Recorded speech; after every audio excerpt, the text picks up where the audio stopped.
Today, we're going to look at the petition process and how does an individual get on the ballot as a candidate for a political party. The image that you're seeing right now is a typical petition for running for public office. In this particular case, it's for a committee person or an individual who wants to join the committee of a particular political party, in this case, the Republican Party. There's several areas of the petition that are important to note because errors in your petition will give the Board of Elections reason to reject your petition as invalid. So make sure that everything in the petition is exactly as I am going to explain to you so that your petition does not get thrown out. Obviously, the first thing to make sure is that you have a petition for the particular political party that you're running in. So if you're going to run as a Republican, you have to have a Republican designating petition. And it also has to state down here that you are a duly enrolled Republican or member of the Republican Party.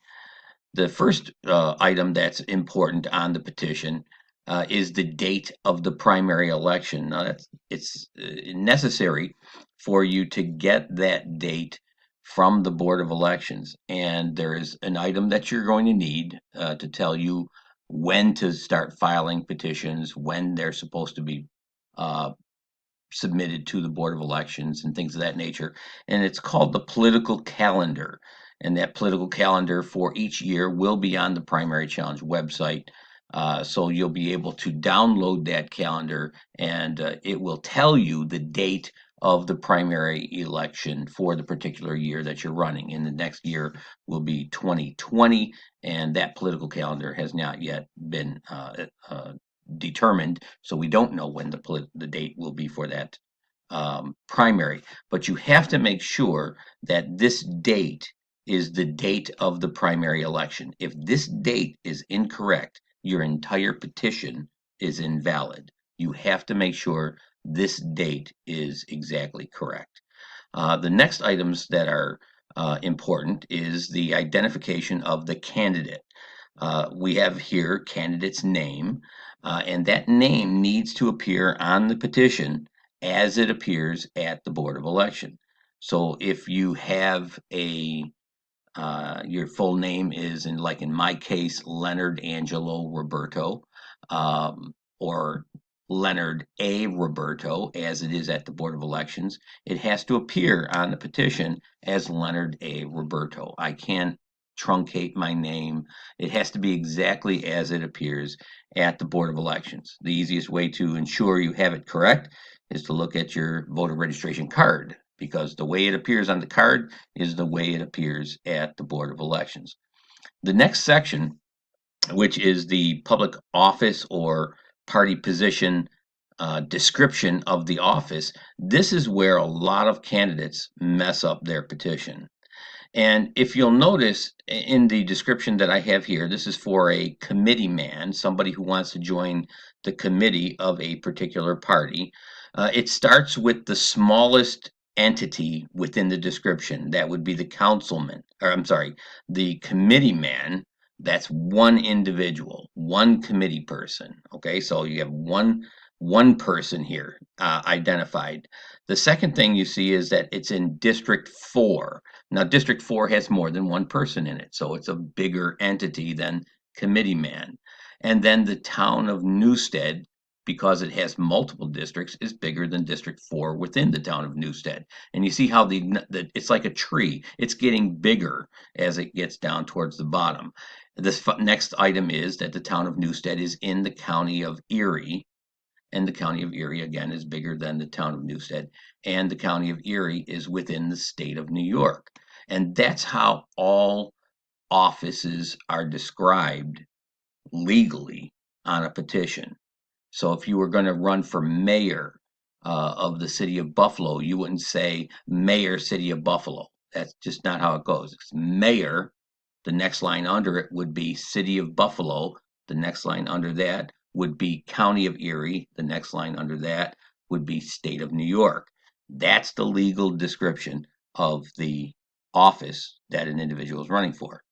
And so if you make sure that you describe your office that way, you will never have to worry about being thrown off the ballot.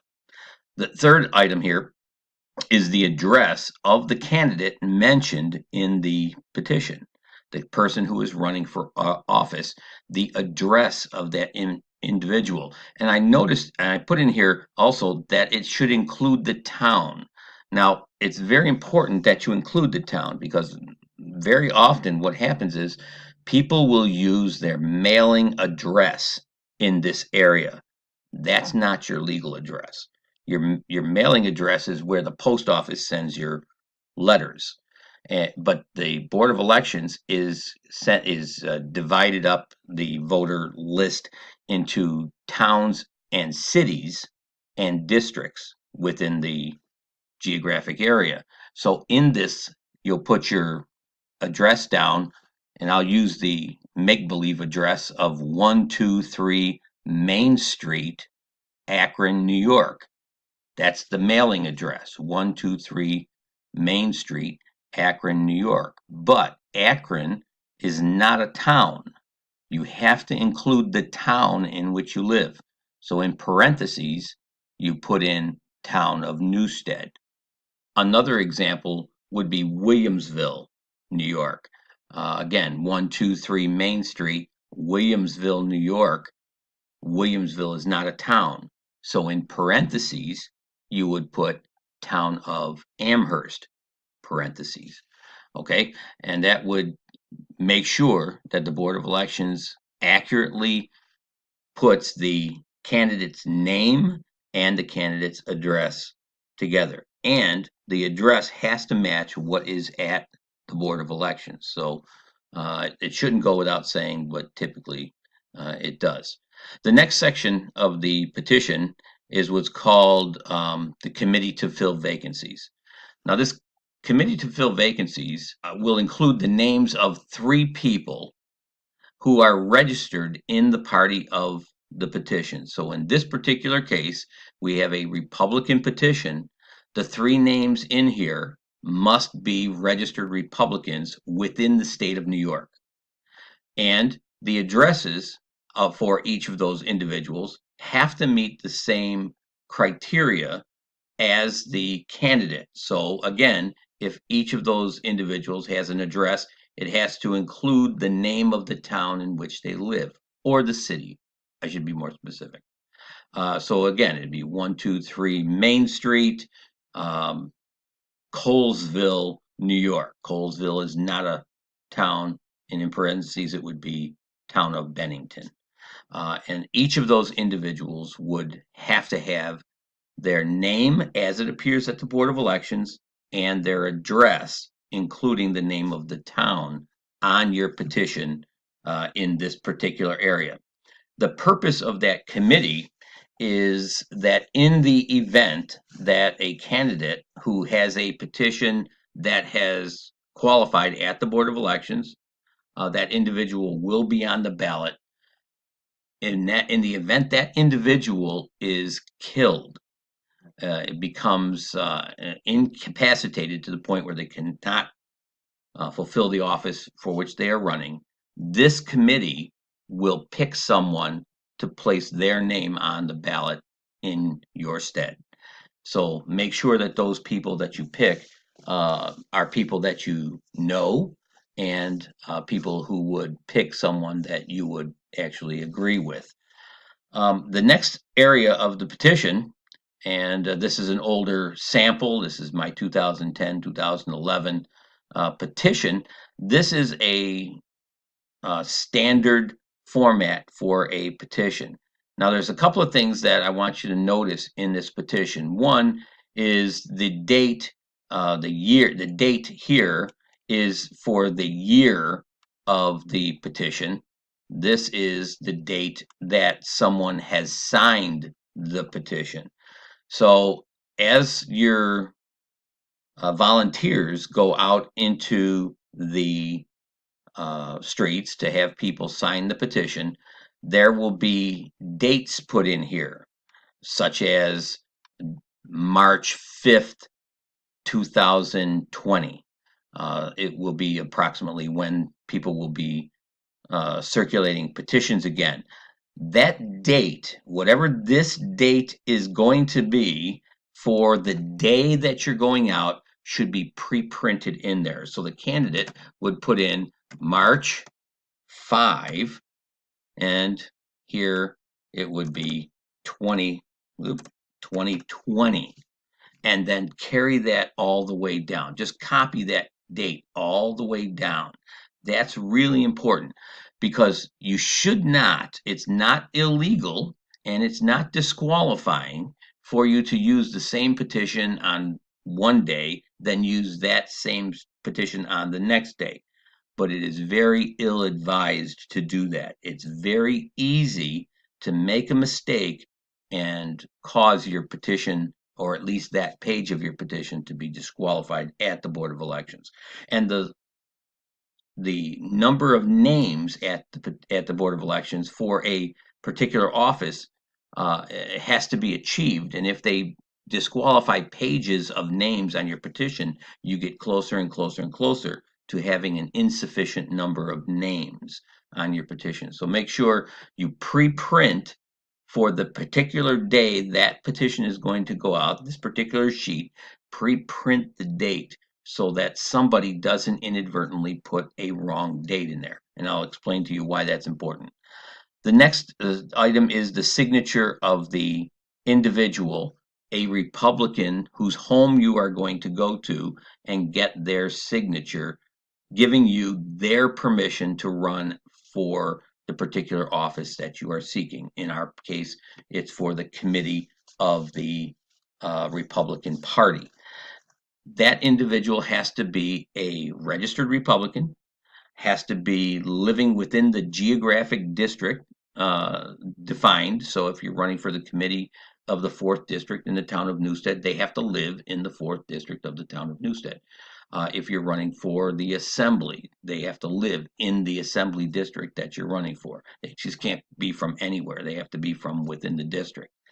The residence address is the same as your mailing address at this point, 123 Main Street. That's all you need. Because in the next column, you're going to pre-print the town. So you'll put in Newstead, 123 Main Street, Newstead. They don't care if you live in Akron, because Akron is not a town. 123 Main Street, Newstead, because that's the name of the town. If you happen to live in a city, it's 123 Main Street, Buffalo, city of Buffalo. And take the petition and pre-print the name of the town that you're going to, because people will invariably put in their mailing address. They'll put in Akron, New York, Williamsville, Sloan, and a number. There's a multitude of mailing addresses that are not towns or cities. And so people will invariably put their mailing address in there. Don't do that. Pre-print it on there, and all you want is the residence address, 123 Main Street. Okay? Now, going back to the dates, the reason that we pre-print the date in here is because very often what happens when people who are signing these petitions, they sign the petition and they put their own date in here. You'll start out with March 5th, March 5th, March 5th, March 5th, and somebody will think, oh, I thought it was the 4th, and they'll put March 4th in here. If they put March 4th on line 6, all the names from 1 through 5 are disqualified. They're out of order and they're taken out. Okay? So you have to make sure that the date in this column is in chronologic order. It would be okay if it went March 5th, March 5th, March 5th, March 6th, but not March 3rd. It has to be in chronologic order. The same thing is true at the bottom. The witness, the person who is actually walking door to door with a petition, has to give a statement that they saw the people who signed the petition above, that they saw them, and that they are members of the Republican Party. and that they did it on the dates that are indicated in the column for the date that individuals signed it. If the date, which is this date down here, is chronologically prior to anything above it, that whole page goes away. They'll throw all those names out. So if you have 15 names on this petition and that date precedes the date of the first name on the petition, all those signatures are invalid and they'll throw them away. And now you're 15 signatures further away from getting on the ballot than you were if you had made sure that date was right. Again, up here, we have the witness information. If the witness is a member of the party that the petition represents, in this case, a Republican petition, so if it's a person who is a registered Republican, then this is the section that that individual will fill out. And their name has to appear here, again, as it appears at the Board of Elections. So if they are a Leonard Roberto, at the Board of Elections, it has to appear Leonard Roberto. If it's Leonard A. Roberto, then it has to appear Leonard A. Roberto. And I am a duly qualified voter in the state of New York, and I am enrolled in the Republican Party. You have to make sure the name is correct of the individual who actually went door to door with that particular page of the petition. Be careful to make sure your witnesses fill this section out every day that they send the petition out. If they walked around with this petition and it has 7 names on it and that's all they got that day, at the end of that day they're going to fill this out and they're going to take a diagonal marker and they're going to put it right through the empty lines. They're going to say these lines are no longer valid. Because if you make a mistake in the petition, there are significant penalties for the candidate and also for the witness. So be careful not to make any mistakes. So first we have the name of the candidate. Down here we have I reside at. You need the residence address. And again, put the address just as it appears at the Board of Elections with the town, just as we do with the candidate. So again, if I live at 123 Main Street, Akron, New York, I need to put next to it in parentheses town of Newstead, because the Akron, New York is not a town. So you'll have to know what towns are represented by the district that you're running in. So if you have an assembly district, your assembly district will have several towns and it will have several mailing addresses that are not towns. So make sure that that is taken care of. The next area is the number of signatures on a petition. Now this is where a lot of candidates make mistakes.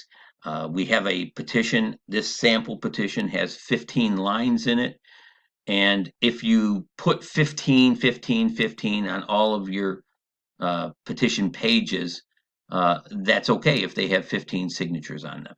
But if they don't, what happens is the Board of Elections will subtract whatever is here from whatever is up here, and let's just say you have 10 signatures instead of 15. Well, obviously they're not going to give you credit for the 5 signatures you don't have, but they also take the next 5 out. The error is doubled, and they take more names off than are represented on the petition. So make sure you have the correct number of the correct number here for the number of names on the petition.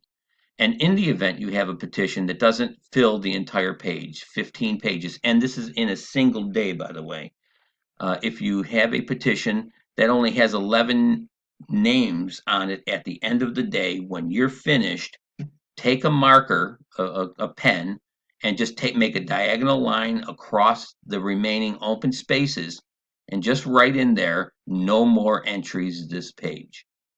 Because you don't want somebody to put a name on a line, an empty line, and put a date over here that precedes everything above it. Because if it does, it will invalidate this entire page. So always cross off any extra open lines with a phrase, no more entries on this page. The other mistake that they make that candidates make is that they put nothing on this here in this for the number of signatures. And in the event you put nothing, that's what you get. You will get nothing, no credit for the names on that sheet. So if you have a sheet with 15 names on it, but you forgot to put the 15 down here, that sheet, for the sake of the count, has 0 names on it. So make sure you have this area correct on all of your petition, the pages of your petition. And somebody should examine this petition as you're collecting names every single day to make sure these are correct. The witness, again, signs his name, his or her name, right here after verifying that this information above is correct. Your name is as it appears at the Board of Elections. Your address, including the town, is correct here. The number of signatures is correctly identified here with what is above. And the date that they are signing this is after the last date of any signatures up here. Then that individual signs the petition as a witness. Once that individual signs it, they're being asked once again to identify the town in which they live. Even though up here we put that I live at 123 Main Street, Akron, New York, town of Newstead, you have to include down here just in parentheses, or actually it doesn't have to be in parentheses down here, town of Newstead. You have to put it in there. If you don't, the witness's identification is considered incomplete and invalid. That page will go away. They will not count that page. The other item here is the county in which that individual lives. So the town of Newstead happens to be in the county of Erie. The Erie should be in there. It's okay? So it would be E-R-I-E. Okay?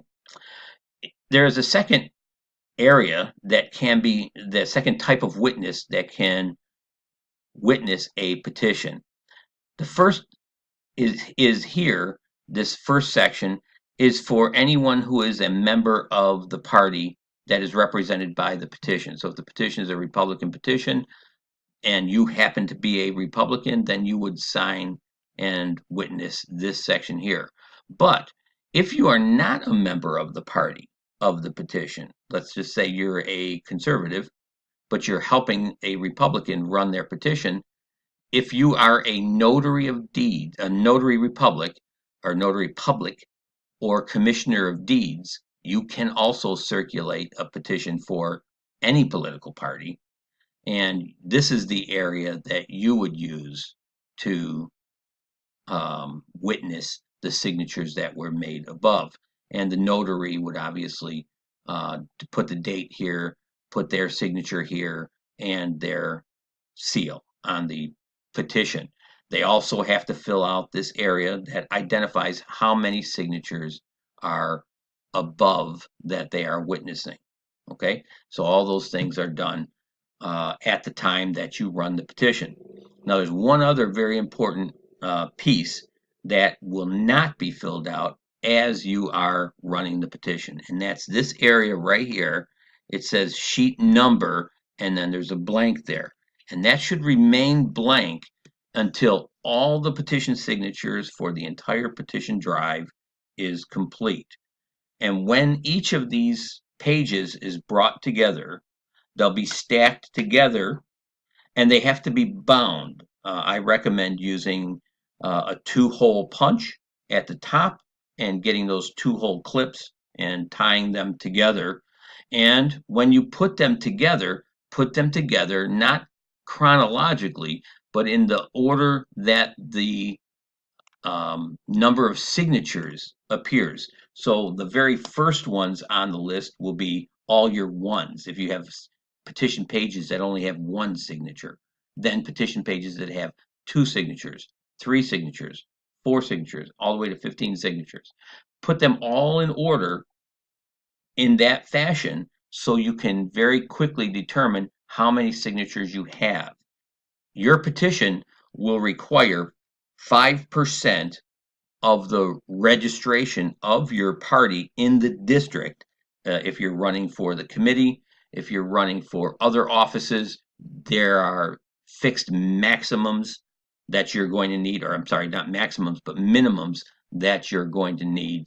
For example, an assembly petition may need 500 signatures, and a Senate signature may need 1,000 signatures, and those things are all determined in the political calendar. So once you have your petition collected, you have all the pages in order, all your ones are together, twos are together, threes are together, all the way to 15s. You know you have enough valid signatures on the petition to bind it together. You bind it together. Once it's bound together, then you number your pages from beginning to end. Your ones start out with 1, 2, 3, 4, 5, all the way to the last page, and make sure they remain in order. If they get out of order, the Board of Elections could disqualify your petition. You have to keep them in order. So that's how you run a petition. There is a second function that you're going to have to add to this, and that is the cover sheet for your petition, and we'll cover that in the next video.